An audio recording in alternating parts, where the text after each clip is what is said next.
दोस्तों नमस्कार।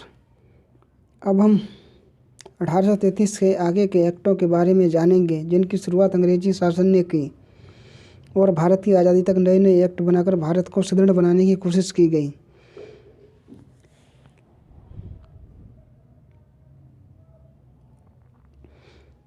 अठारह का चार्टर एक्ट।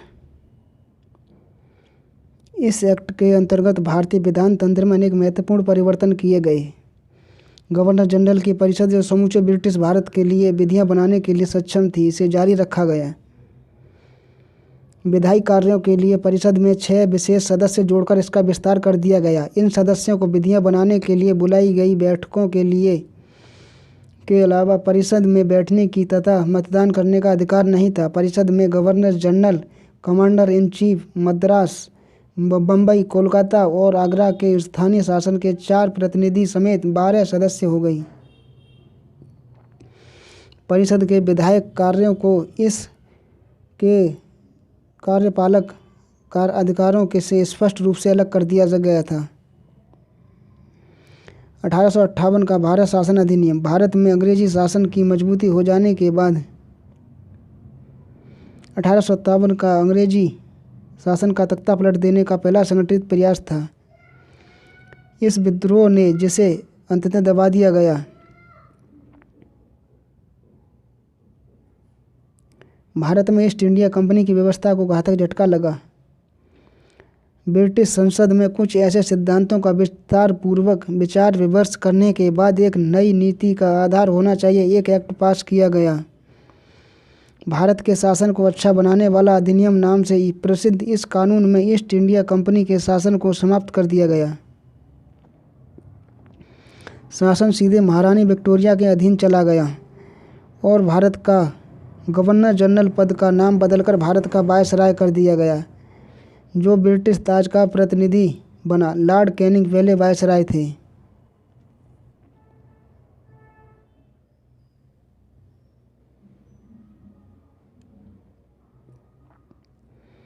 इसी एक्ट के अंतर्गत एक नए पद, भारत के राज्य सचिव के पद का सृजन किया गया, जिसमें भारतीय प्रशासन पर संपूर्ण नियंत्रण रखने की शक्ति निहित थी और यह संसद के प्रति उत्तरदायी था। सचिव की सहायता के लिए 15 सदस्य परिषद का गठन किया गया, जो सलाहकार समिति थी। परिषद का अध्यक्ष भारत के सचिव को बनाया गया, जो एक नियमित निकाय थी जिसे भारत और इंग्लैंड में मुकदमा करने का अधिकार था और इस पर भी मुकदमा किया जा सकता था।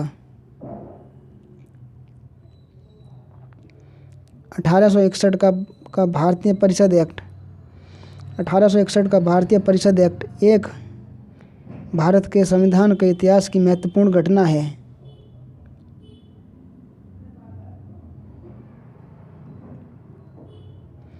गवर्नर जनरल की कार्यपालिका का विस्तार कर दिया गया। इसमें 5वां सदस्य भी सम्मिलित कर दिया गया, जिसके लिए न्यायविद होना जरूरी था। विधायक कार्यों के लिए कम से कम 6 और अधिक से अधिक 12 सदस्य सम्मिलित किए गए, जिनमें आधे सदस्यों का गैर सरकारी होना था।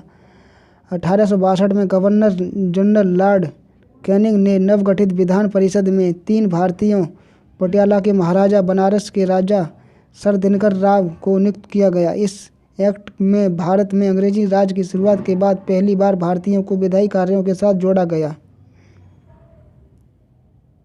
भारतीय कांग्रेस का जन्म ब्रिटिश नागरिक ए.ओ. ह्यूम द्वारा 1885 में हुआ। 28 से 30 दिसंबर को मुंबई में W.C. बनर्जी ने अध्यक्षता में इसके पहले अधिवेशन में कांग्रेस के विधान परिषद में सुधार तथा इसके विस्तार की मांग की। हर बार यह मांग पहले की अपेक्षा अधिक जोर पकड़ती चली गई। कांग्रेस के विचार में सभी अन्य सुधारों में परिषद का सुधार था। 1889 में 5वें अधिवेशन में सुरेंद्रनाथ बनर्जी ने कहा था, यदि आपकी यह मांग पूरी हो जाती है तो आपकी अन्य मांगें भी मान ली जाएंगी, जिस पर समूचे देश का भविष्य निर्भर करता है। इस योजना में अनेक मांगों के साथ भारत में 21 वर्ष से ऊपर के सभी पुरुष ब्रिटिश नागरिकों को मताधिकार तथा गुप्त मतदान पद्धति द्वारा मतदान करने का अधिकार दिया जाए।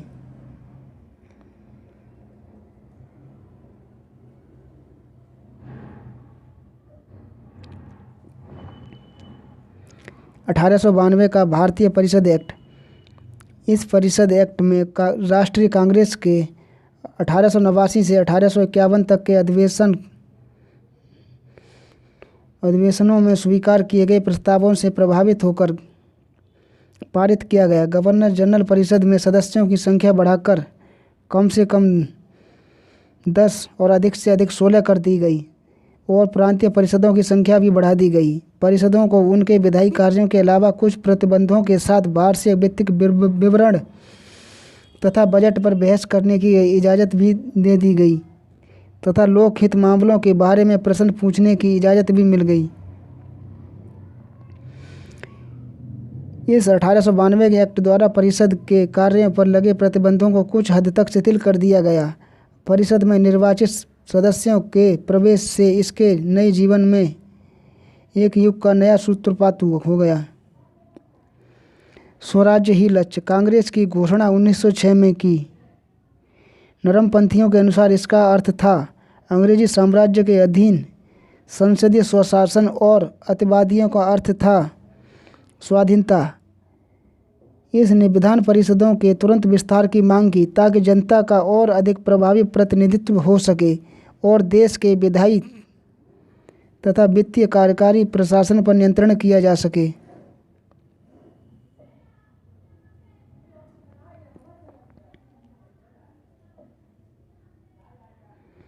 मिंटो मार्ले सुधार अधिनियम।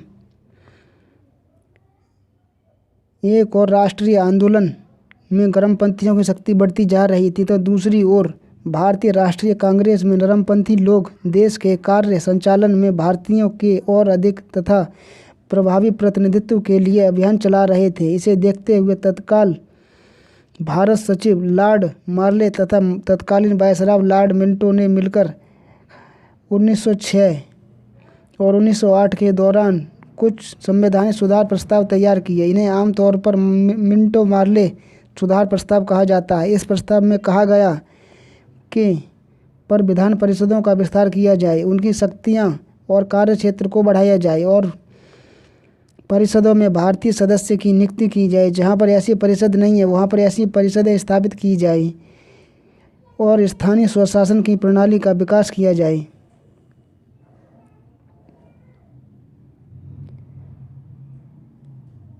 आगे हम भारतीय परिषद एक्ट 1909 देखेंगे।